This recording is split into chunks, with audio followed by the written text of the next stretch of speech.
दोस्तों, Guru Prasad story channel पर आपका बहुत बहुत स्वागत है।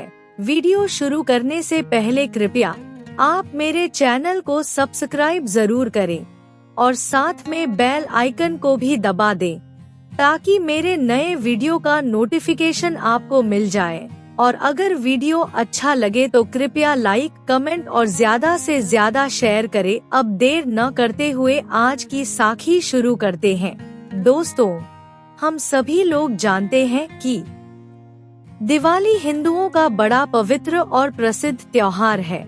हिंदू धर्म में इस त्योहार को इसलिए मनाया जाता है क्योंकि इस दिन भगवान श्री राम 14 वर्ष के वनवास के बाद सीता माता और लक्ष्मण के साथ अयोध्या वापस लौटे थे।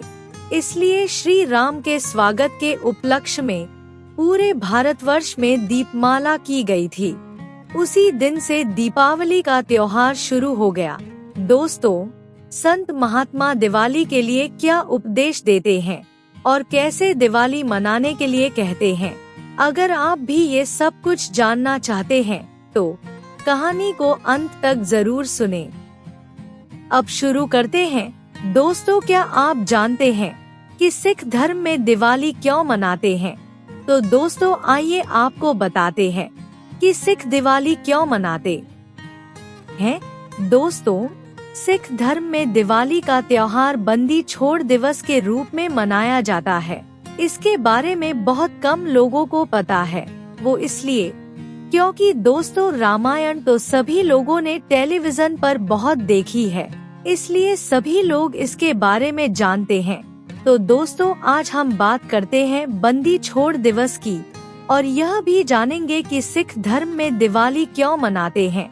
हम आपको आज इसके इतिहास के बारे में बताएंगे। दोस्तों, इसका इतिहास शुरू होता है 1563 ईस्वी में, जब सिखों के 5वें गुरु श्री अर्जुन देव जी सिखों के गुरु थे। इनकी शादी के 21 साल तक उनके घर में कोई औलाद नहीं हुई थी। उसके बाद गुरु अर्जन देव जी की पत्नी माता गंगा जी ने गुरु अर्जन देव जी के आगे प्रार्थना की और कहा, आप सभी संतों की मांगे पूरी करते हो, लेकिन आपने मेरी प्रार्थना आज तक पूरी नहीं की, इसलिए कृपया आप मेरी भी औलाद की मांग पूरी करो। माता गंगा की बात सुनकर गुरु अर्जन देव जी ने कहा, मेरा सब कुछ संगत का है, मैं उनकी तो हर मांग पूरी कर सकता हूँ, लेकिन मैं अपने लिए अरदास कैसे करूँ? हाँ, अगर कोई और बड़ा महापुरुष हमारे लिए अरदास करे तो हमारी ये अरदास जरूर पूरी हो सकती है। दोस्तों, सच्चा गुरु कभी अपने लिए ईश्वर से कुछ नहीं मांगता, वो तो हमेशा दूसरों की भलाई के लिए ही काम करता है और यही सच्चे गुरु का कर्तव्य होता है। गुरु अर्जन देव जी की बात सुनकर माता गंगा उसके बाद बड़े महापुरुष बाबा बुढ़ा जी को मिलने के लिए गई। माता गंगा जी जाते हुए अपने साथ मिस्सी रोटी और लस्सी और प्याज का लंगर साथ में ले गई। दोस्तों, कहा जाता है कि उस समय बाबा बुढ़ा जी ने अपने हाथों से प्याज को तोड़ा और कहा कि जैसे मैंने इस प्याज को तोड़ा है, उसी तरह तेरा बेटा जालिमों के सर तोड़ेगा। दोस्तों, उसके बाद माता गंगा के पुत्र के रूप में सिखों के छठे गुरु हरगोविंद जी का जन्म हुआ। उनका नाम बाबा बुढ़ा जी ने ही रखा था। जब गुरु हरगोबिंद सिंह जी का जन्म हुआ तो पूरे अमृतसर में खुशियां मनाई गई और गुरु हरगोबिंद सिंह जी को शस्त्र विद्या तारामंडल के बारे में और सारी शिक्षाएं बाबा बुढ़ा जी ने ही उनको दी। जब हरगोविंद जी 11 साल के थे तो इनके पिता श्री गुरु अर्जन देव जी को मुगल बादशाह ने लाहौर में अपने महल में बुलवाया और उनको कठिन यातनाएं देकर शहीद कर दिया। तो दोस्तों, इस तरह मुगलों के जुल्मों के खिलाफ लड़ते हुए गुरु अर्जन देव जी शहीद हुए। जब ये सारी बात गुरु हरगोविंद जी को आकर बार में बताई गई तो दरबार में मौजूद सभी सिख बहुत दुखी हुए उसी समय गुरुजी ने मुगलों के खिलाफ बगावत करने का निश्चय किया, उनसे लड़ने का निश्चय किया। जब गुरु अर्जुन देव जी लाहौर जा रहे थे तो उन्होंने जाने से पहले अपनी गुरु गद्दी हरगोबिंद जी को सौंप दी थी। उस समय गुरु हरगोबिंद जी ने मीरी और पीरी 2 तलवार धारण कर ली थी। दोस्तों, आपको बता दें कि इससे पहले सिखों के जितने भी गुरु थे वो शांतिमय तरीके से दुश्मनों का मुकाबला करते थे, लेकिन समय के अनुसार गुरु हरगोबिंद जी ने मुगलों के खिलाफ बगावत करने के लिए ये दोनों तलवारें धारण की। मीरी की तलवार जन कल्याण और जुल्म को रोकने का प्रतीक थी और पीरी की तलवार रूहानियत का प्रतीक थी। गुरु साहिब ने दोनों तलवारें पहनकर भक्ति और शक्ति को इकट्ठा कर दिया। दोस्तों, मीरी शब्द फारसी का शब्द है, इसका अर्थ है दुनिया की पातशाही और पीरी शब्द का गहरा अर्थ है रूहानियत शक्ति। गुरुजी ने सिखों को संबोधित करते हुए कहा कि दुश्मनों ने हमारे शांत स्वभाव को हमारी कायरता समझ लिया है। अब हम युद्ध के मैदान में सेना के साथ उनका सामना करेंगे और युद्ध भी ऐसे लड़ेंगे कि उनकी पीढ़ियां तक याद रखेंगी। उसके बाद गुरुजी ने सिखों से दसवंत के रूप में सोने चांदी की जगह बढ़िया, सस्ता और सेहतमंद और तंदुरुस्त नौजवानों को भेंट करने की प्रार्थना की, ताकि लड़ाई के मैदान में दुश्मनों को सामना डट के किया जा सके। दोस्तों, इस तरह से अब बाबा बुढ़ा जी द्वारा कही हुई बात सच हो गई कि गुरु हरगोबिंद जी दुश्मनों और जालिमों का सर तोड़ेंगे। और दोस्तों, उस समय गुरुजी द्वारा रणनीति बदलने के कारण बहुत फर्क पड़ा। जब गुरुजी दरबार में जाते तो लोग उनको अपनी परेशानियां और दुख बताने लगे। गुरुजी उन सभी की दुख और परेशानियां दूर करते थे। अब गुरुजी ने अपनी फौज भी तैयार कर ली थी। फिर कुछ जानकार लोगों के द्वारा उनको लड़ाई करने के तरीके और शास्त्र विद्या सिखाई जाने लगी। श्री गुरु हरगोबिंद साहिब जी ने 4 लड़ाइयाँ लड़ी और ये चारों लड़ाइयाँ सिख धर्म की पहली 4 लड़ाइयाँ थी। गुरुजी ने ये लड़ाइयाँ जालिम और उनके जुल्मों का खत्म करने के लिए की। गुरुजी ने ये लड़ाइयाँ किसी की जमीन हथियाने या फिर उन पर कब्जा करने के लिए नहीं की।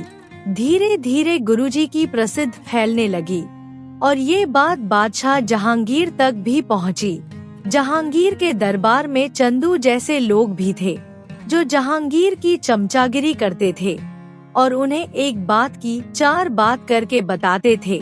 चंदू ने अपने साथियों के साथ मिलकर जहांगीर को डराना शुरू किया और कहा कि हरगोविंद जी रोज दरबार लगाकर बैठते हैं और उन्होंने आपके जैसी ही फौज भी तैयार कर ली है। मुझे लगता है कि वो आपके खिलाफ लड़ाई लड़ने की तैयारी कर रहे हैं। जहांगीर उसकी बातों में आ गया। उसे अपनी सल्तनत पर खतरा नजर आने लगा। फिर जहांगीर ने एक चाल चली और गुरु हरगोबिंद जी को एक चिट्ठी लिखी। चिट्ठी में उसने लिखा कि मैं आपके पिता गुरु अर्जन देव जी को शहीद करने के लिए माफी मांगता हूँ और आजकल मैं काफी बीमार रहता हूँ, इसलिए मेरे दरबारियों ने मुझे सलाह दी है कि जब तक मैं आपको अपने पास मेहमान के रूप में रखकर सेवा ना करूँ, आपकी अच्छी तरह से मेहमान नवाजी ना करूँ, मुझसे जो बहुत बड़ी गलती हुई है, जब तक मैं उसका पश्चाताप न करूं, मैं ठीक नहीं हो सकता। ये चाल चलकर जहांगीर ने गुरुजी को दिल्ली बुलवाया। गुरुजी उसकी चाल समझ गए थे, लेकिन उसके बावजूद वो दिल्ली पहुँचे। जहांगीर गुरुजी को देखकर बहुत खुश हुआ। उसने गुरुजी का स्वागत भी किया। उसके बाद उसने गुरुजी को चालाकी और मक्कारी के साथ दिल्ली से ग्वालियर के किले में भेज दिया और उन्हें कहा कि मैं आपसे कुछ दिनों बाद ग्वालियर में ही आकर मिलूंगा। दोस्तों, उस समय मुगल ग्वालियर के किले को जेल के रूप में इस्तेमाल करते थे, क्योंकि ग्वालियर का किला बहुत ऊंचाई पर बना हुआ था और उसमें जाने का एक ही मुख्य दरवाजा था, बाकी चारों तरफ गहरी खाई थी। जहांगीर जब भी किसी राजा को लड़ाई में हराता तो वहां के राजा को बंदी बनाकर उस किले में कैद कर देता। इसके अलावा किले में और भी बहुत लोगों को कैद करके रखा गया था। इस किले में तकरीबन 52 रियासत के राजाओं को कैद करके रखा गया था। राजाओं को बहुत बुरी हालत में रखा हुआ था। उनके हाथों पैरों को जंजीरों से बांध कर रखा था, जिसके कारण उनका शरीर बुरी तरह से जख्मी हो गया था। उनको ऐसे रखा हुआ था जैसे खतरनाक कैदियों को रखते हैं। दोस्तों, लोग कहते हैं कि ग्वालियर के किले में 52 खम्बे हैं और इन्हीं खम्बों से 52 राजाओं को बांध कर रखा गया था। ये बड़े बड़े खम्बे आज भी वहाँ पर मौजूद है। जहांगीर इस किले में रहने वाले कैदियों को जो पानी देता था उसमें धीमा जहर मिला होता था और वही धीमा जहर धीरे धीरे कैदियों की मौत का कारण बनता था। उस किले के बारे में कहा जाता है कि जो भी कैदी एक बार उसके अंदर जाता था वो कभी जिंदा बाहर नहीं निकलता था। उस समय एक बात वहाँ अच्छी हुई। जब गुरुजी वहाँ पर पहुँचे तो वहाँ का जेलर भाई हरिदास जी थे, जो गुरु हरगोबिंद जी के बारे में पहले से जानता था। भाई हरिदास जी ने गुरुजी को वहाँ का खाना और पानी पीने से मना कर दिया, क्योंकि हरिदास जहांगीर की चालाकियां को अच्छी तरह से जानता था। हरिदास चोरी से गुरुजी को अलग से भोजन बनाकर खिलाने लगा। उस भोजन को वो सिख तैयार करते जो गुरु हरगोबिंद जी के साथ पंजाब से चलकर ग्वालियर आए थे, और फिर धीरे धीरे बाकी कैदियों को भी गुरु हरगोबिंद जी के कहने पर वही भोजन खिलाया जाने लगा। इस तरह किले में खुशियाँ फैल गई। वहाँ का माहौल खुशमय हो गया। अब उन 52 राजाओं को भी उम्मीद नजर आने लगी कि वो लोग भी जल्दी ही किले से आजाद हो जाएंगे। अब किले में गुरुजी रोज रूहानियत का पाठ सबको पढ़ाने लगे और उनको नित्नेम करने की युक्ति भी बताने लगे। उधर गुरुजी के अमृतसर ना पहुंचने से वहां की संगतें बहुत उदास हो गई और गुरुजी से मिलने के लिए ग्वालियर पहुंचने लगी। लेकिन जब उन्हें गुरुजी से नहीं मिलने दिया तो वो किले के दरवाजे पर ही माथा टेककर वापस चले जाते। इस तरह बहुत समय बीत गया, लेकिन जहांगीर ने गुरुजी को आजाद नहीं किया। 1627 ईस्वी तक पहुँचते पहुँचते जहांगीर की तबीयत खराब रहने लगी। जहांगीर को ठीक करने के लिए दूर दूर से मौलवी और हकीम उनके पास पहुँचने लगे, पर बहुत इलाज कराने के बाद भी जहांगीर की सेहत में बिल्कुल भी सुधार नहीं हुआ। जब हकीमों ने जवाब दे दिया तो जहांगीर ने साईं मियां मीर जी को दरबार में बुलाया, क्योंकि वो साईं जी को अपना गुरु मानता था। वो उनकी कही बात को भगवान की बात मानता था और फिर उसी के अनुसार ही चलता था। साईं जी को पहले ही पता चल गया कि जहांगीर ने गुरुजी को कैद करके रखा हुआ है, इसलिए वो सबसे पहले किले में गए और उन्होंने गुरु हरगोबिंद जी को माथा टेका और फिर उसके बाद वापस जहांगीर के पास पहुँचे। जहांगीर ने साईं जी से अपनी बीमारी के बारे में पूछा, साथ में ये भी कहा कि साईं जी, अब मैं बहुत दुखी रहता हूँ। दोस्तों, असल में जहांगीर बहुत शराब पीता था, इस कारण वो बहुत डरने लगा। शायद उसके दुष्कर्म ही उसे डराने लग गए थे। उसने साईं जी से कहा, साईं जी, मैं अपने आप को बहुत कमजोर और लाचार महसूस करता हूँ। फिर साईं जी ने उसकी बात सुनकर कहा, तुमने ईश्वर के बंदे को तो अपनी कैद में रखा हुआ है, उसके बाद तुम सुखी कैसे रह सकते हो।